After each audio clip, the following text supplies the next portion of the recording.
Asmai Shri Gurave Namaha. Shri Chaitanya Manobhishtam Stapitam Yena Bhutale Swayam Rupa Kadamayam Dadati Swapadantikam. Vande.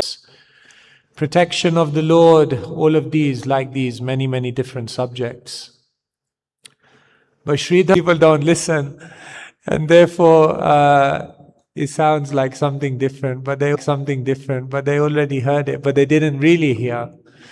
So therefore we have a joke, sometimes we say devotees get 6 hours sleep, 5 hours at night, and 1 hour in the Bhagavatam class. So it's very difficult in this age to listen, to hear.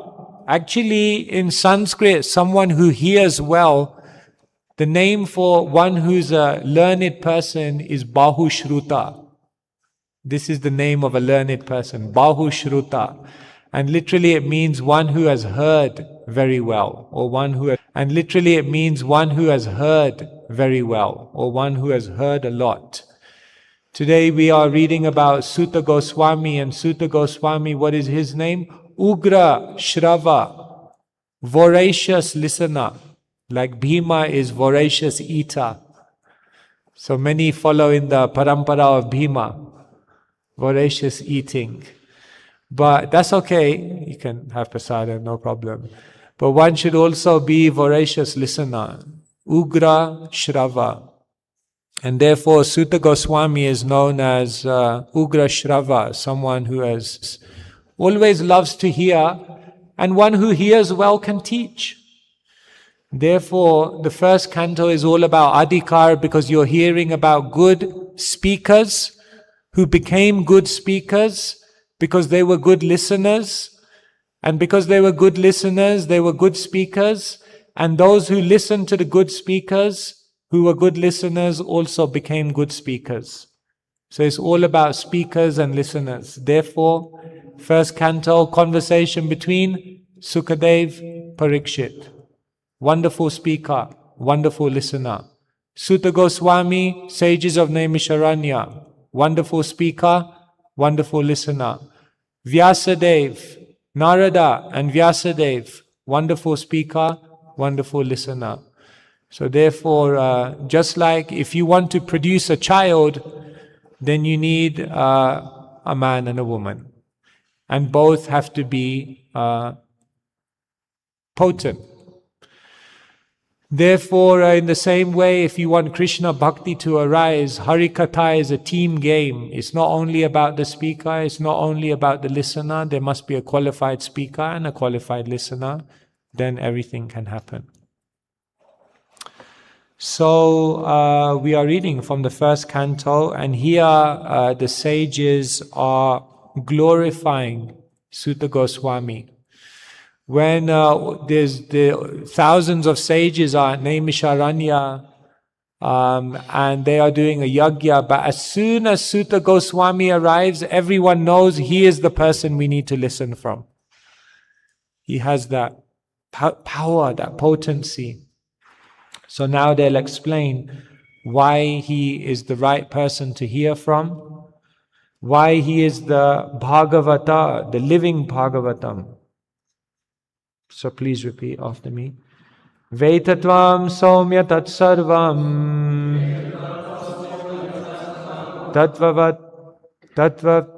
tatvatastad anugrahat dhruya snigdhasya shishyasya guravo guyamapyuta Vaitatvam soma tatsarvam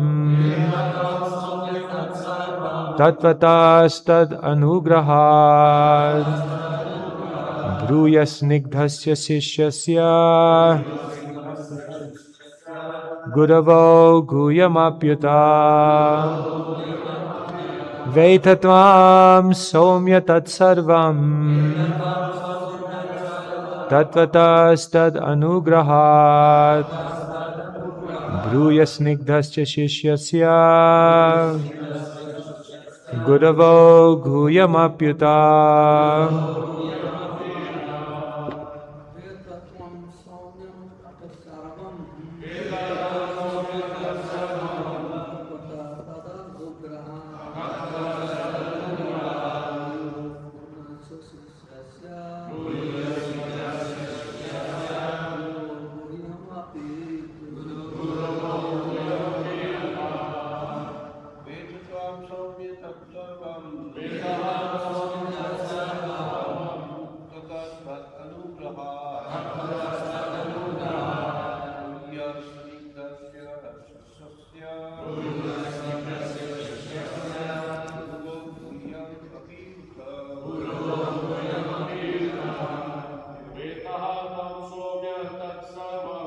Vedatam Tatsana Sarvam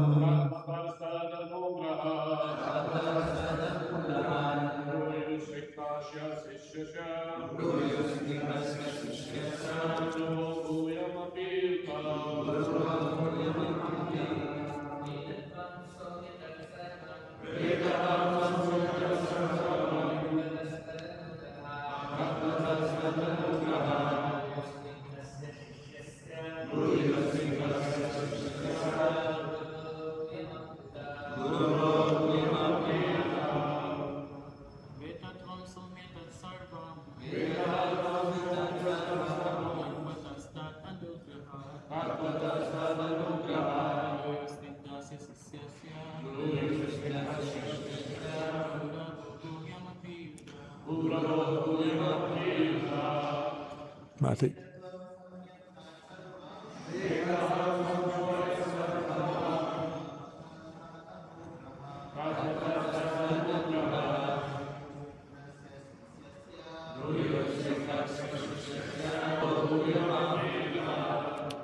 Mataji's.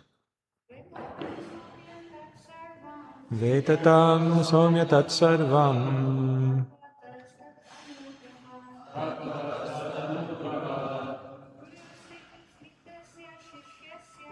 Yasimnasta Sisyasya Guravo Guyamapyuta Veta, you are well conversant. Dvam, your honor. Somya, one who is pure and simple. Tat, those. Sarvam, all. Tatvataha, in fact. Tat, there. Anugrahad, by the favor of. Bruyuhu, will tell. Snigdhasya, of one who is submissive. Shishyasya, of the disciple. Gurava, the spiritual masters. Guyam, secret. Apyuta, endowed with. Translation and purport by His Divine Grace, Srila Bhakti Vedanta Swami Srila Prabhupada Ki. Translation. And because you are submissive, your spiritual masters have endowed you with all the favors bestowed upon a gentle disciple. Therefore, you can tell us all that you have scientifically learned from them. Purport. The secret of success in spiritual life is in satisfying the spiritual master and thereby getting his sincere blessings. Srila Vishwanath Chakravarti Thakur has sung in his famous 8 stanzas on the spiritual master as follows. I offer my respectful obeisances unto the lotus feet of my spiritual master. Only by his satisfaction can one please the personality of Godhead. And when he is dissatisfied, there is only havoc on the path of spiritual realization. It is essential, therefore, that a disciple be very much obedient and submissive to the bona fide spiritual master. Srila Sutta Goswami fulfilled all these qualifications as a disciple, and therefore he was endowed with all favors by his learned and self-realized spiritual masters such as Srila Vyasadeva and others. The sages of Naimisharanya were confident that Srila Sutta Goswami was bona fide. Therefore, they were anxious to hear from him. Srila Prabhupada ki. In these days, we're talking about Srila Prabhupada. Srila Prabhupada, who was the living Bhagavata. Srila Prabhupada, who was a visionary. Srila Prabhupada, who was an innovator. But how was Srila Prabhupada able to be all of those things? Because first and foremost, Srila Prabhupada was a good disciple. The living Bhagavata becomes a teacher, becomes a Jagat Guru, becomes someone who can travel all around the world and preach Bhagavat Dharma because they are a good disciple. Everything begins there. If one gets this one relationship right in their spiritual life, every other relationship will flourish. Your relationship with Krishna will flourish. Your relationship with the holy name will flourish.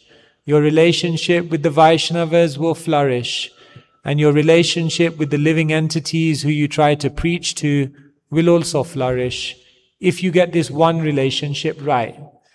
And therefore, if there's one relationship to focus on in your spiritual life, more than any other relationship, actually, it's the relationship with the spiritual master. One can say even more than the relationship with Krishna, because one follows the other. Therefore, Srila Prabhupada was so incredible as a devotee because he was such a good disciple. Here, what Srila Prabhupada is writing in the first line of the purport, Prabhupada said again and again, the secret of my success is that I followed the orders of my spiritual master perfectly. In other words, all success is available in the instructions of the spiritual master. Atmatattva Prabhu, disciple of Srila Prabhupada, before he was to be initiated, he said, Lokanath Maharaj had put my name down for initiation. At that time, devotees just put your name down for initiation. Jai Shishirada Banke Bihari Ki. So his name was down for initiation, but he was thinking, I don't know, I'm not even sure who is Srila Prabhupada. Should I even surrender to Srila Prabhupada? So then he said the next day, before his initiation, he came for the morning program. And all the devotees were doing Guru Puja to Srila Prabhupada. So Srila Prabhupada was on the Vyasasana. Someone was offering the arati to Srila Prabhupada, and the devotees were singing, Shri Guru Charana Padma, they were singing. And Atmatattva Prabhu was watching Srila Prabhupada, and he saw something which for him confirmed that Srila Prabhupada was a spiritual master worth following. What did he see? As everyone was worshipping Srila Prabhupada, singing Shri Guru Charana Padma, he looked at Srila Prabhupada, and Srila Prabhupada's eyes were closed, and Srila Prabhupada himself was singing Shri Guru Charana Padma. And what Atmatattva Prabhu realized is that this is a Guru. Every time he is being worshipped, all he is doing is worshipping his own spiritual master and passing all the respect up. And this is what qualified Srila Prabhupada as a spiritual master. That he never took credit. He just realized that everything I'm achieving is because I was blessed. And so Amatattva Prabhu was convinced.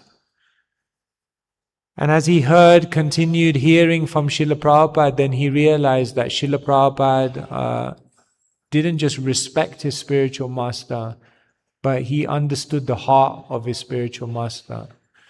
One can be a disciple, but one can also be a blind following disciple. This is not encouraged. Like on another occasion, Srila Prabhupada was walking in LA. They were on a morning walk. So LA, very exclusive area. So they were on a morning walk and they were in a very rich neighborhood. So they walked past one massive, big mansion. And Prabhupada turned round, he stopped, he looked at the devotees and he said, "And one day we'll have a mansion like this for Krishna." And everyone said, "Jai Srila Prabhupada." And then they walked a little further. And then a man was driving out with like a limousine or something. So he said, and Prabhupada stopped and he said, "And one day we'll have a car like this for Krishna." So everyone said, "Jai Srila Prabhupada." And then they walked a little further and then one man was walking out with a dog. And then Prabhupada turned around and he said, "And one day we'll have a dog like this for Krishna." Everyone said, "Jai Srila Prabhupada." And then Prabhupada looked at him and said, "You fools, what do you want a dog for?" In other words, sometimes we end up, Jai Prabhupada, Jai Prabhupada, Jai Prabhupada. Do we understand? Do we really realize what the spiritual master wants? Not blind following. Therefore, this relationship with the spiritual master is very, very important relationship. And Srila Prabhupada shows how if one gets it right, everything goes all right. Rupa Goswami, when he's describing the process of devotional service, then what is the very first principle he says? What is the very first principle of devotional service? Ado Guru Padashraya. In the beginning, one must surrender to a guru. This is the very first principle. And it's very interesting. When Krishna arrives in Vrindavan and different demons come to attack Krishna, who is the very first demon that arrives in Vrindavan? Putana. And according to Bhaktivinoda Thakur, who does Putana represent? Which anartha? The false guru. In other words, the very first principle of spiritual life is to surrender to a guru. And the very first demon that arrives in Krishna, in Vrindavan to kill Krishna, is the false guru. So here, Bhaktivinoda Thakur is explaining to us that we must get this right. Some people accept the wrong person as a guru. Naturally, if you accept the wrong person as a guru, you're going to have problems. But then Bhaktivinoda Thakur says the next problem is people see that many people are unqualified to be guru, and therefore their conclusion is there is no guru. They don't accept any guru. He said this is just as destructive. Wrong guru, destructive. No guru, destructive. And he says some people, the amazing thing is they accept the right guru, but then they put more emphasis on their own mind than their guru.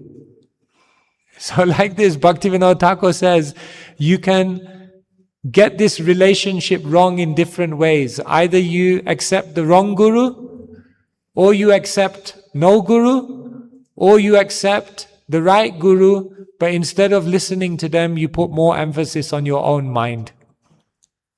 So like this, many people get this relationship wrong.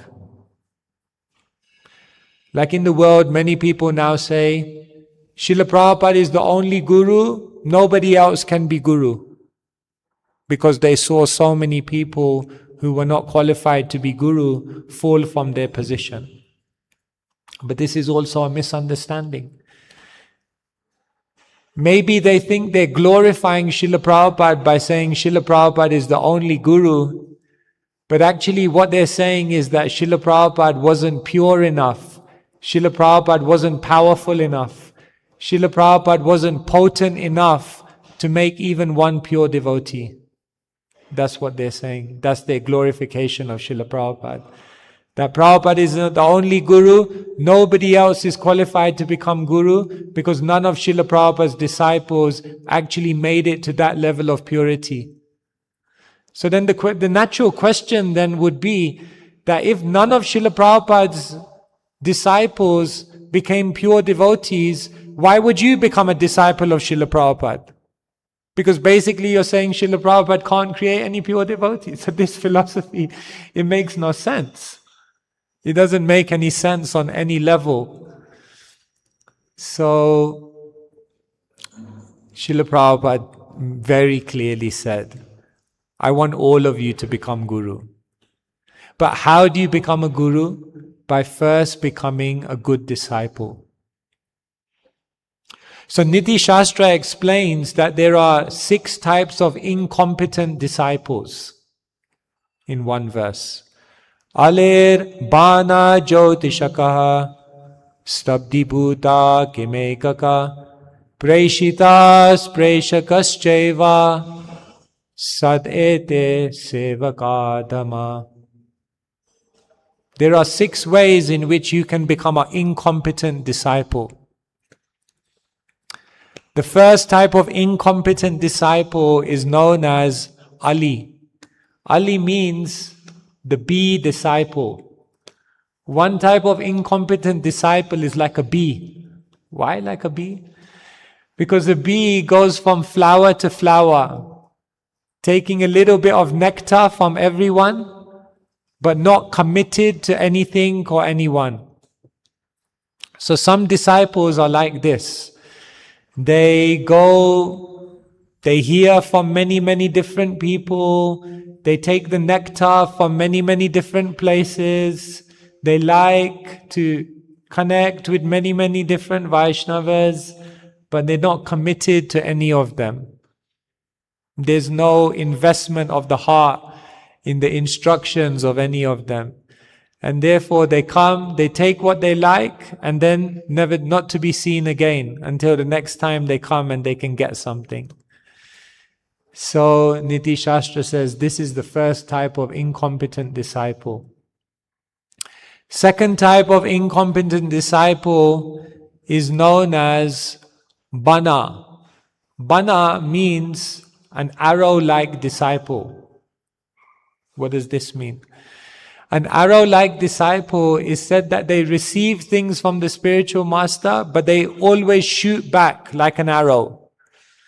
The spiritual master tells you something, but you argue with the spiritual master.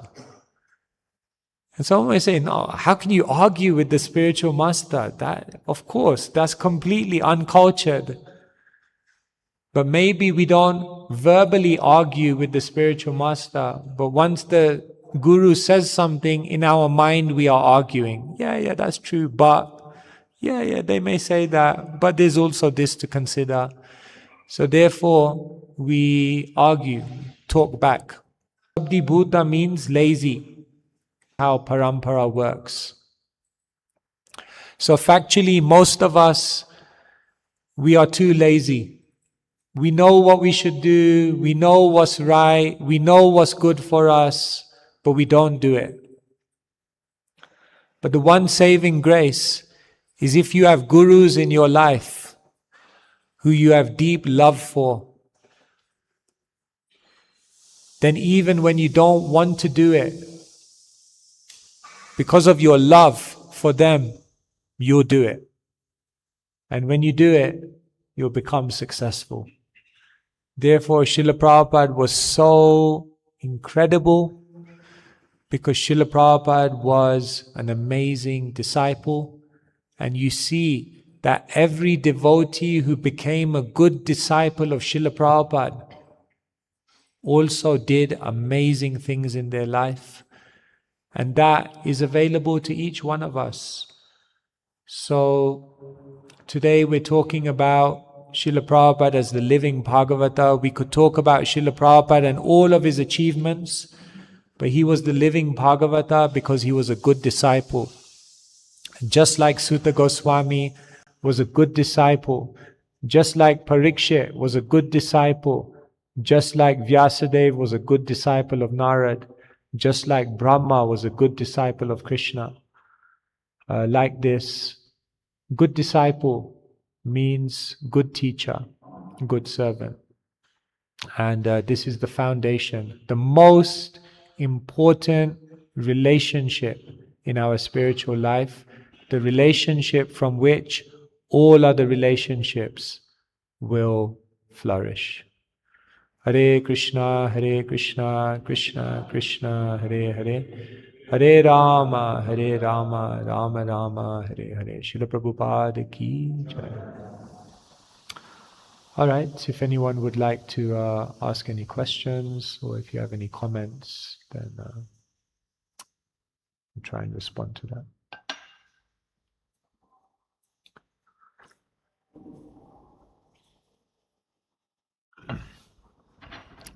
Okay. Yes.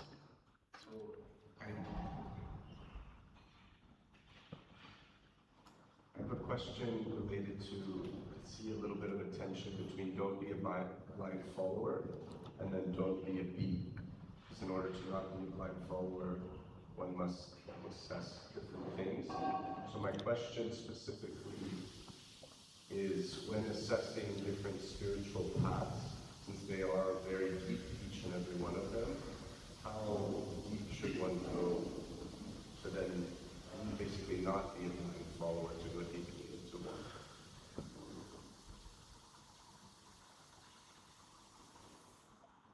See, spiritual knowledge is available from many individuals. Spiritual knowledge is available even from many traditions in the world. We don't doubt that. We never debate that. And we have no problem with someone listening, exploring, and drawing knowledge from all traditions. But what we're saying here, the downfall of the bee disciple, is that there's no commitment of the heart. There's no commitment to a personality and a mission, a service. You see, spiritual life is not just intellectual. It's not just about getting knowledge from many, many different places, but it's about dedicating oneself to a person, a representative of God. The universal principle that you'll find in all traditions of the world is that you please God by pleasing the representative of God.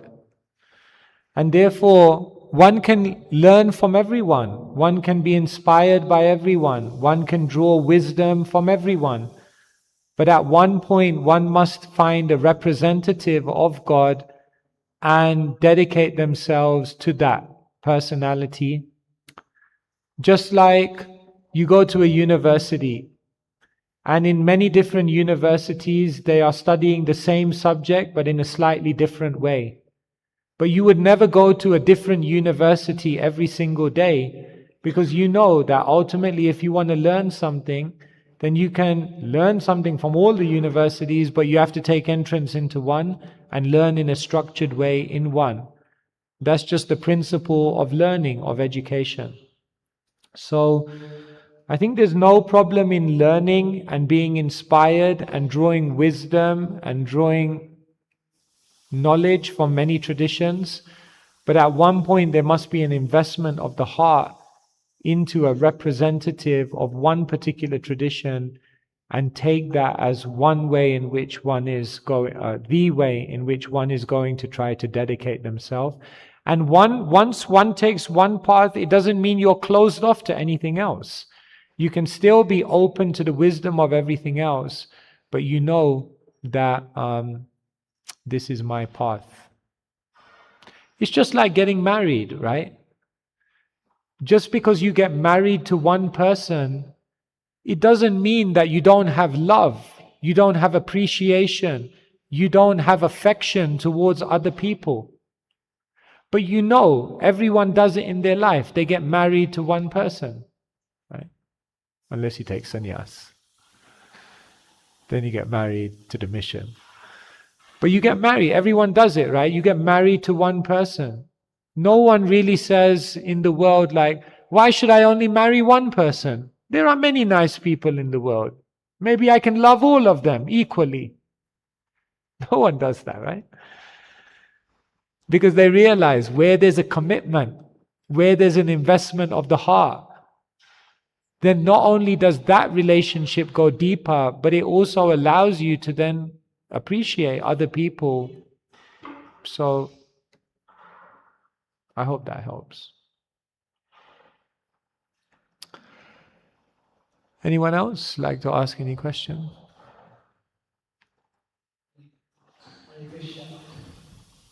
So the question of they say that Guru is always eternal. Oh, sorry, could you repeat? Guru is eternal. So it's a bit echoey, I can't hear.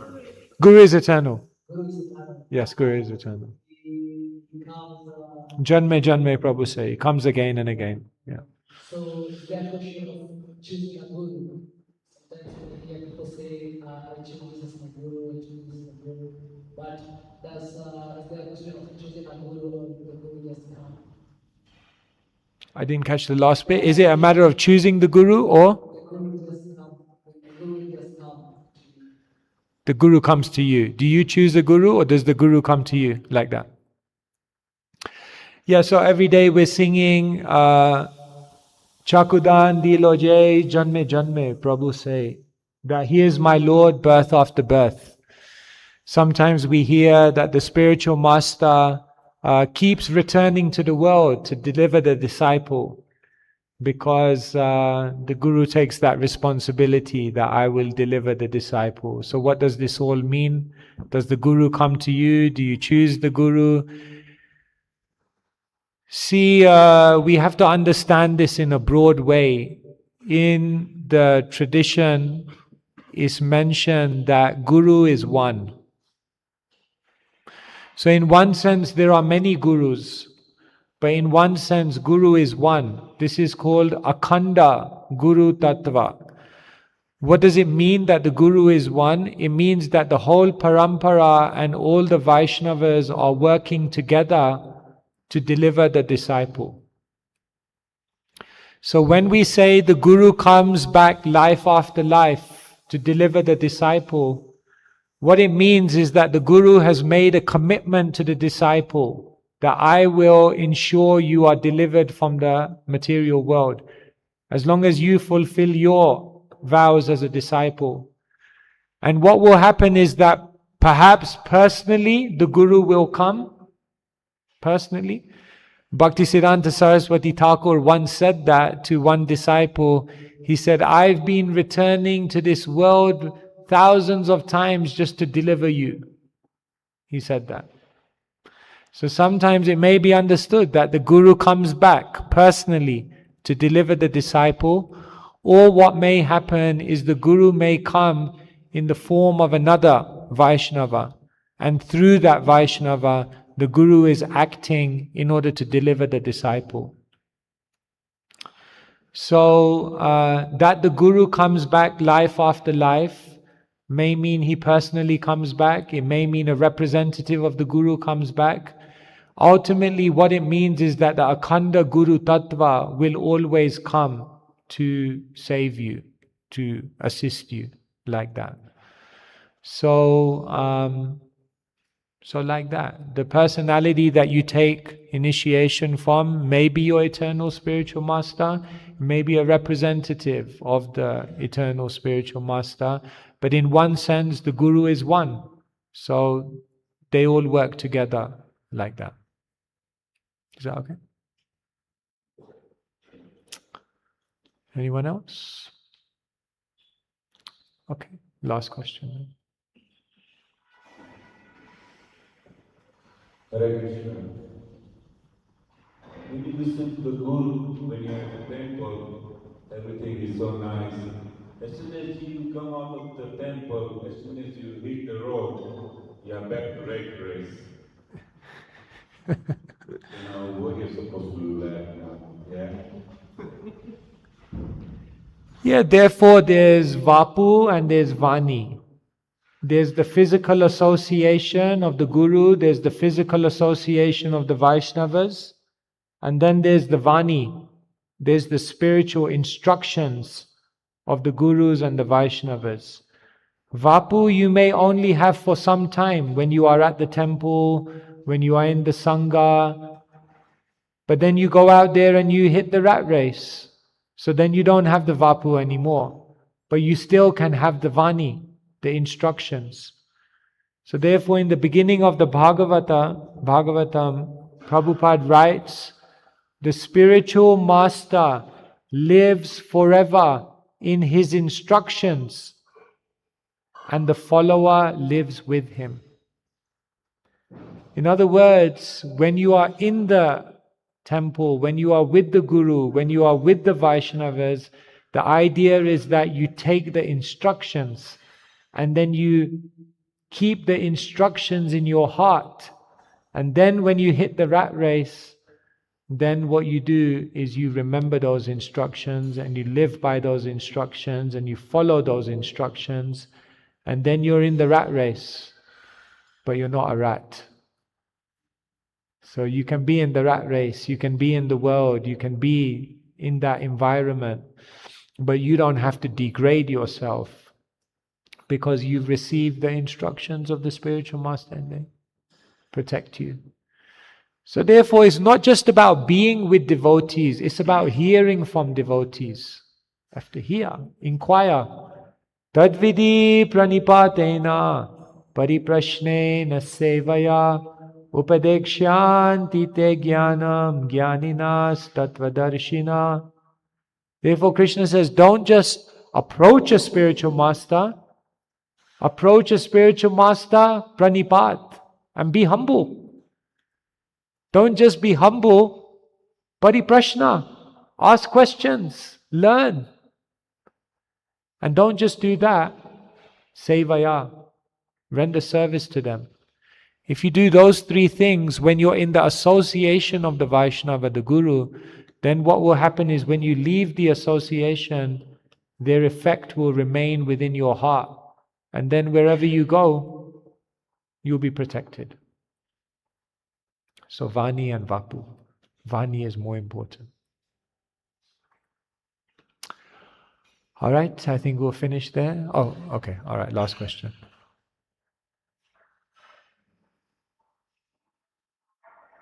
Thank you, Maharaj. Thank you for the wonderful class.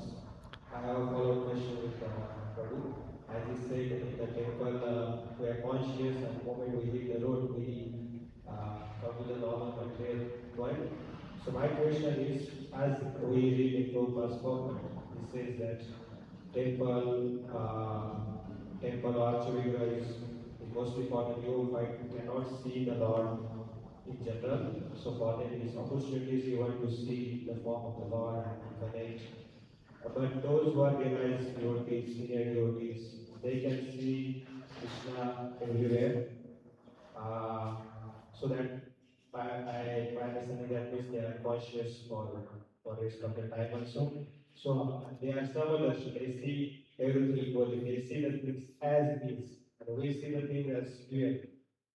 So how do we understand? For example, when commuting, someone is passing through a airport, how do we see Krishna? Does he see this is Krishna's airport? Now, you please shed more light on this so we get more. Yes. Yes, so the Bhagavatam says, Archayam eva hareye pujam ya shadaye hate tad bhakteshu chanyeshu sa bhakta prakrita smrita. So the Bhagavatam is explaining there are different levels of devotees. So the prakrita bhakta, or the very neophyte devotee, Archayam eva hareye, they only see Krishna in the murti. But they can't see Krishna. Natad bhakteshu cha anyeshu. They can't see Krishna in the living entities. If we go out into the world and people are suffering and we don't feel compassion, it means that our vision has not matured. If we go out into the world and we can't see Krishna acting, then it means still we have not advanced in our spiritual vision. So what does it mean? You're asking, what does it mean to see Krishna everywhere? See, like when you come to the temple, then when you come in the car park, then you will see different cars. And as soon as you see one car, then you understand, oh, this person is here. Because what happens is the car and the person becomes, in one sense, non-different. So as soon as you see the car, immediately you remember the person. In the same way, when one advanced devotee goes around in the world, they see everything as connected to Krishna. What does Krishna say? Rasoham apsukonteya prabhashmi shashishuriyayo pranava sarva vedeshu shabdhake paurusham nrishu. Krishna says, Yad yad vibhuti mat sattvam. Everything you see in this world is just one spark of my splendor. And therefore, in our life, we do this many, many times. We see one thing and we immediately make a connection to other things. So when one becomes sufficiently advanced in spiritual knowledge, everything becomes a stimulant of remembering Krishna. Just like Krishna's servant, Daruka, when he saw the peacock fan, immediately what happened is he fainted. Because peacock fan means Krishna wears a peacock feather, and immediately he made the connection. And therefore, a devotee sees Krishna in the sense that he sees everything and everyone in connection to Krishna. Just like one brahmachari. Imagine how beautiful Krishna is who created her. If she is that beautiful, imagine how beautiful is Krishna who created her. So therefore, when Prabhupada saw the beautiful air hostess, he didn't see an object of enjoyment. What he saw was a creation of Krishna. So the materialistic devotee sees everything as an object of enjoyment. But the advanced devotee sees everything as a creation of Krishna. And when you see everything as a creation of Krishna, you can only remember Krishna. So that's what it means to see Krishna everywhere. It means that one doesn't see anything disconnected from Krishna. Right? Everyone sees the Hari Sambandha Vastu. Every Vastu in the world has a Hari Sambandha, has a connection to Krishna. And the pure devotee is able to see that. Alright? Okay, thank you very much. Grantharaj Srimad Bhagavatam ki jai, Srila Prabhupada ki jai.